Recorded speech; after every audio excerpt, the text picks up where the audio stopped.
نبی اکرم صلی اللہ علیہ وسلم فرمایا، ابو سعید خدری رضی اللہ عنہ اس حدیث کے راوی فرماتے کہتے ہیں، جو کوئی جمعہ کے دن سورۃ الکہف کی تلاوت کرے تو اللہ تعالیٰ اس کے لیے 2 جمعہ کے درمیان جو ہے نور روشن کر دے گا۔ جو کوئی جمعہ کے دن سورۃ الکہف کی تلاوت کرے تو اللہ 2 جمعوں کے درمیان اس کے لیے نور کو روشن کر دیتا ہے۔ اور لائٹ، روشنی کبھی فائدہ مند چیز ہے، اس میں انسان کو دکھتا ہے، اور اندھیرا نقصان دہ اس لیے کہ اس میں آپ نہیں جانتے کیا آگے ہو سکتا۔ تو نور ہدایت آپ کے لیے کر دیتا ہے کہ 2 جمعہ کے بیچ میں یہ نور چمکتا رہتا ہے آپ کے لیے۔ کیا کرنا ہے اس دن؟ سورۃ الکہف کی تلاوت کرنا ہے پورے جمعہ میں۔ تو جمعہ کب چالو ہوتا ہے؟ جمعرات کی رات سے، تو وہاں سے لے کر تو دوسرے دن تک کبھی بھی کر سکتے، کوئی ضروری نہیں جمعے کی نماز سے پہلے، کوئی ضروری نہیں جمعے کی نماز کے بعد، کوئی ضروری نہیں جمعہ کے دن فجر کے بعد۔ آپ مغرب کے بعد سے لے کر جمعرات تھرسڈے گزر گیا، مغرب ہو گئی، وہاں سے لے کر سیکنڈ ڈے تک کر سکتے ہیں۔ ایک ساتھ بیٹھ کے کیجئے، یا ایک ساتھ نہیں ہو سکتے کسی وجہ سے تو توڑ کے کیجئے، انشاءاللہ کوئی مسئلہ نہیں کہ بھائی کچھ شروع کر دیا پھر بیچ میں ٹائم آ گیا، نماز وغیرہ جا کے پھر آپ کا کنٹینیو کر لیا، ماشاءاللہ ایک ہاف این آور ہارڈلی زیادہ سے زیادہ ختم ہو گیا آپ کا سورۃ الکہف۔ ضرور پڑھے۔ اور سورۃ الکہف جب سب سے افضل اور سب سے عظیم دن میں پڑھنے کا حکم دیا جا رہا ہے تو میں آپ سے یہ کہوں گا سورۃ الکہف کی تفسیر پر بھی ذرا غور کرے کہ کیا وہ سندیش، کیا میسج اور کیا پیغام ہے سورت کے اندر کی سب سے عظیم اور سب سے افضل دن اس کو پڑھنے کا حکم دیا جا رہا ہے۔ جب آپ اس کو پڑھیں گے تو بہت ساری باتیں آپ کو پتہ چلیں گی۔ سورۃ الکہف کے اندر بہت سارے خزانے ہیں چھپے ہوئے، یاد رکھیے، جن کو آپ جب پڑھیں گے جمعہ کے اور سب سے افضل دن تو اس کو یاد رکھیں گے کہ یہ کیا ہے۔ اس کی پہلی 10 آیتوں کی صرف فضیلت یہ ہے اس سورۃ الکہف کی کہ جو اس کو تلاوت کرتا ہے کس سے محفوظ رہیں گا؟ دجال کے فتنے سے محفوظ رہیں گا۔ اور دجال کا فتنہ کیا ہے؟ صرف ایک روایت رکھتا ہوں اس تعلق سے کہ اللہ کے رسول صلی اللہ علیہ وسلم فرماتے ہیں، نوح علیہ السلام سے لے کر تمام انبیاءوں نے مجھ سے پہلے تک، مطلب آپ صلی اللہ علیہ وسلم پہلے تک دجال کے فتنے سے اپنی قوم کو ڈرایا ہے۔ نوح علیہ السلام پہلے رسول انسانی طرف بھیجے گئے، ان سے لے کر تمام انبیاءوں نے کس سے ڈرایا اپنی قوم کو؟ دجال سے۔ اور دجال کے فتنے سے بڑا کوئی فتنہ نہیں ہوا ہے، اس لیے تمام انبیاءوں نے ڈرایا ہے۔ اور صحابہ کو جب اللہ کے رسول صلی اللہ علیہ وسلم نے بات بیان کی، صحابہ کانپنے لگے اور ڈر گئے، کیونکہ وہ جانتے تھے آخری نبی کے بعد اس کا آنا تو طے ہے، لیکن ڈرانا پہلے نبی سے چالو، پہلے رسول ڈرا رہے ہیں اپنی قوم کو دجال کے فتنے سے، کتنا ڈینجرس فتنہ، اس سے بچ سکتا ہے۔ پہلی 10 آیتوں کی فضیلت، کچھ نہ کچھ تو پیغام ہے ان 10 آیتوں میں، کھولیے اس پیغام کو، جائیے اس کی تفسیر اور اس کی گہرائی ہوگی، پھر پتہ چلے گا کیا اسٹرانگ میسج اللہ دے رہا ہے، کیا سگنلز پاس کیے جا رہے روز قیامت جو سب سے بڑا فتنہ آنے والا ہے اس سے بچنا ہے۔ تو یہ ہے میرے طرف سے پیغام اور ہدایت، دیکھو، ڈیکوڈ کرو اس کے پیغاموں کو، ان میسیجز کو دیکھو، اس کی تفصیلات میں جاؤ، اس کی تشریح میں جاؤ، اس کی گہرائیوں میں جاؤ، اور اپنے آپ کو اور اپنے آنے والی نسلوں کو دجال کے فتنے سے بچا لو۔ وہ دجال جو عظیم آنے والا ہے سب سے بڑا، اس کے علاوہ چھوٹے موٹے دجال تو انشاءاللہ یوں نکل جائیں گے۔ سب سے بڑے فتنے کا اس کے اندر حل ہے 10 آیتوں میں، ایک روایت میں کہ پہلی 10 آخری 10 کی بھی الفاظ ہے ایک حدیث کے کہ آخری 10 بھی دجال کے فتنے سے نہ جاتے، سمجھا؟ سورۃ الکہف پڑھیے، نوجوانوں کے واقعے سے چالو ہوتی ہے جو اپنے رب پر ایمان لائے اور پھر وہ اپنی جانوں کو بچانے ایک گفا میں چھپ گئے، رب العزت نے ان کو نشانی بنا دی۔ جب اٹھے پتہ نہیں کتنے 100 سال بعد، بادشاہ ختم ہو چکا تھا، لوگ ایمان لا چکے تھے، یہ ایمان لائے تھے، کوئی ایمان والا نہیں تھا۔ جب یہ اٹھے دینوں سے تو سب ایمان والے تھے، لوگوں نے پہچان لیا، کہا اچھا تم تو وہ، تمہارے قصے مشہور تھے، لوگ بولتے تھے کچھ نوجوان چلے گئے وہ تم پہچان لیا۔ پڑھیے سورت، اس دن خاص کیا ہوتا ہے جب یہ پڑھ لیتے ہیں آپ تو ایک جمعہ سے دوسرے جمعہ ایک نور آپ کے لیے روشن کر دیا جاتا ہے۔ یہ سورۃ الکہف کی فضیلت ہے، خاص طور سے جمعہ کے دن پڑھے جانے کے لیے۔ سورۃ الکہف کا معاملہ فتنوں کے معاملے میں اس کی خصوصیت، صحیح مسلم کی روایت ہے، نبی اکرم صلی اللہ علیہ وسلم فرماتے ہیں جو یاد کرے سورہ کہف کی اول 10 آیتیں وہ دجال کی فتنے سے بچ جاتا ہے۔ تو 4 بڑے فتنوں سے ہم کیسے محفوظ رہ سکتے ہیں اگر سورۃ الکہف کی 4 واقعات کو اگر ہم سمجھ لیتے ہیں۔ پہلا دین اور ایمان کا فتنہ، دوسرا مال و دولت کا فتنہ، تیسرا علم کا فتنہ، چوتھا اس واقعے سے جو ہم نصیحتیں سیکھیں گے وہ ہے عہد، منصب، سربراہی، لیڈرشپ، بادشاہت کا فتنہ۔ دین و ایمان کے فتنے میں اصحاب کہف نے کیسے گائیڈ کیا ہم لوگوں کو؟ پہلی سی ہوئی تھی توحید کو تھامنا۔ توحید سب سے اہم چیز ہے، یاد رکھیے، اس کے علاوہ کچھ نہیں۔ توحید کی نعمت، توحید کی دولت، توحید سے بڑی کوئی چیز دنیا میں نہیں ہے۔ یاد رکھیے، ایک اللہ کو ماننا، اسی کی عبادت کرنا، اس کے اسماء و صفات پر ایمان لانا اور اسی کو رب اپنا تسلیم کرنا، یہ سب سے بڑی دولت ہے اگر کسی کو ملی ہے توحید کی۔ ہم دیکھتے ہیں دنیا کی چکا چوند انسان کو توحید سے دور کر دیتی، دنیا کی رنگینیاں، سائنس، ٹیکنالوجی، مال، دولت، عورت، نشہ، رشوت، برائی، گندگی، یہ تمام چیزیں انسان کو توحید سے دور کرتی ہے۔ مسلمانوں میں تو ایک کہاوت مشہور ہے، پیسہ ہاتھ کا میل مانتے ہیں، آیا اور گیا۔ یہ اتنا بے وفا ہے کہ کسی کے پاس ٹکا نہیں آج تک، ادھر سے ادھر ایسا چھلانگے مارتا ٹرانسفر ہوتا ہے۔ کبھی کبھار دیکھ کی لائف میں آپ کسی کی بادشاہت تو اس کی فقیری بھی دیکھتے ہیں۔ اس دور میں فتنہ اتنا بڑھ چکا ہے کہ لوگ ملحد ہو رہے ہیں، اللہ کا انکار کر رہے ہیں اس علم کی وجہ سے۔ سائنس ٹیکنالوجی میں نے سیکھ لی، اب میں رب کو نہیں مانتا، نعوذ باللہ، تو لوگ انکاری بنتے ہیں۔ لوگ علم حاصل کر کے متکبر بن رہے ہیں، سائنسداں تکبر، ڈاکٹر صاحب اتنے متکبر کی لوگوں سے بات بھی نہیں کرتے، تکبر کی بنیاد۔ ارے یار چھوٹے موٹے لوگ کیا بات کریں گے، میری بات کیا طاقت اور استطاعت اگر اللہ آپ کو دے تو لوگوں سے شر دور کرنا چاہیے، اور ہمارا معاملہ یہ طاقت مل گئی ہم کو کہ ہم ہی سب سے بڑے شر کرنے والے لوگوں کے لیے بن جاتے ہیں۔ جب تک غریب تھے اچھے تھے، جیسی مال آیا پیڑ میں سے پیر نکل گئے، ان کو تکلیف دینا چاہتے۔ جب تک میں غریب ہوں دوسروں کے سے مانگ رہا ہوں، پریشان ہوں، اور جب مجھے مالداری اللہ نے دی دوسروں پہ ظلم کر رہا ہوں۔ جب میرے پاس پوزیشن نہیں تھی تو لوگوں سے دبا ہوا ہوں، جب پوزیشن مل گئی تو لوگوں کو دبا رہا ہوں، ہو رہا ہے۔ اسی طرح سورہ بقرہ کو لے لے تو کہیں سورہ بقرہ کے اندر منافقوں کی صفت، کافروں کی صفت، اہل کتاب کی برائیاں بیان کی گئی ہے۔ تو ہر سورہ اپنے اندر کچھ نہ کچھ خصوصیتیں لیے ہوئے ہوتا ہے، تو ہر سورے میں خصوصیت ہے، بعض صورتوں کی بعض معاملوں میں، بعض موضوعوں میں، بعض ٹاپک میں زیادہ خصوصیت ہے۔ تو سورۃ الکہف کا معاملہ فتنوں کے معاملے میں اس کی خصوصیت ہے، اور یہ بات میں اس لیے کہہ رہا ہوں، کسی مسلم کی روایت ہے، نبی اکرم صلی اللہ علیہ وسلم فرماتے ہیں کہ سورۃ الکہف کے تعلق سے، اور روایت کے الفاظ یہ ہے، جو یاد کرے سورہ کہف کی اول 10 آیتیں وہ دجال کی فتنے سے بچ جاتا ہے۔ مطلب سورۃ الکہف کی پہلی 10 آیتیں جو یاد کر لے وہ فتنہ دجال سے بچ جاتا ہے۔ تو اس سورت کی خصوصیت یہ ہے کہ فتنے سے حفاظت کے لیے یہ سورت یاد رکھیے، اس کی خصوصیت ہے، اسپیشلٹی ہے، سمجھ رہا۔ اور دجال کیسا فتنہ، میں سمجھتا ہوں مجھے کسی کو بھی ایکسپلین کرنے کی، سمجھانے کی ضرورت نہیں ہے۔ یہ ایک ایسا عظیم فتنہ ہے کہ نوح علیہ الصلوۃ والسلام نے آپ سے بلند فرماتے ہیں اپنی قوم کو اس سے ڈرایا، حالانکہ وہ آنے والا نہیں ہے ان کے بعد، وہ آنے والا ہے آخری نبی کی امت کے اوپر، نبی اکرم صلی اللہ علیہ وسلم کے بعد، ہے نا۔ لیکن ڈرا رہے کون؟ وقت کے سب سے پہلے رسول ڈرا رہے ہیں، کس کو ڈرا رہے ہیں؟ اپنی قوم کو، دجال۔ تو دجال ایسا بڑا فتنہ ہے کہ اس سے پہلے ایسا کوئی فتنہ ہوا نا، اس کے بعد کوئی فتنہ ہوا اتنا بڑا، یہ فتنوں میں سب سے بڑا فتنہ ہے۔ تو جب اس فتنے سے یہ سورت پڑھنے سے کفایت کر جاتی ہے، حفاظت کر لیتی ہے، کافی ہو جاتی ہے، تو باقی دیگر تو چھوٹے چھوٹے ہی ہے، سمجھ رہے ہیں بات۔ تو لہٰذا اس سورت کی خصوصیت یہ ہے، یہ فتنوں سے حفاظت کے لیے۔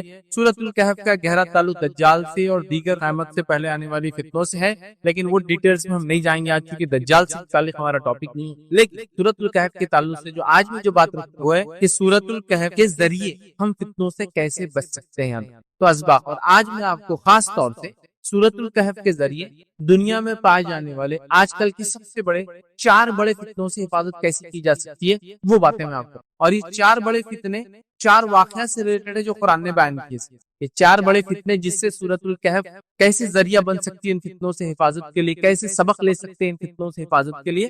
تو وہ 4 واقعات ہیں، 4 واقعات 4 مختلف جس کو کہیں گے چیزوں کے تعلق سے، اور ان مختلف چیزوں کو اگر ہم دیکھیں اس کا الٹ دیکھیں تو فتنوں کے تعلق سے، تو 4 بڑے فتنوں سے ہم کیسے محفوظ رہ سکتے ہیں اگر سورۃ الکہف کی 4 واقعات کو اگر ہم سمجھ لیتے ہیں۔ تو آئیے سورۃ الکہف سے جو اسباق ہم لیں گے، اور جو فتنوں سے حفاظت یا فتنوں کے دور میں سورۃ الکہف سے جو اسباق لیں گے، اور وہ 4 خاص فتنے جس کے اندر انسان ملوث ہو کے اپنے آپ کو برباد کرتا ہے، دنیا اور آخرت برباد کرتا ہے، وہ چاروں فتنوں کے تعلق سے سورۃ الکہف کیا سبق دیتی ہے، وہ 4 فتنے ہم دیکھیں گے۔ تو پہلا فتنہ جو ہم دیکھیں گے انشاءاللہ اس کے اندر کی کیا سبق ملتا ہے اس فتنے کے اندر، وہ ہے دین اور ایمان کا فتنہ، مطلب دین اور ایمان کے معاملے میں آپ فتنے میں پڑ جائے، مشکل میں پڑ جائے، یہ ہم دیکھیں گے، اور اس کے لیے ہم سورۃ الکہف کا واقعہ لیں گے، اصحاب کہف کا واقعہ۔ دوسرا ہم دیکھیں گے انشاءاللہ مال و دولت کا فتنہ، اور اس کے تعلق سے سورۃ الکہف سے ہم سبق حاصل کریں گے وہ 2 باغ والوں کے واقعے سے۔ تیسری نصیحت ہم اس سے لیں گے علم کا فتنہ، اور علم کے فتنے کے معاملے میں ہم اس سے سبق لیں گے موسیٰ علیہ السلام اور خضر علیہ السلام کے واقعے سے۔ اور چوتھا سبق جو ہم لیں گے اس سورت سے آج انشاءاللہ وہ ہوں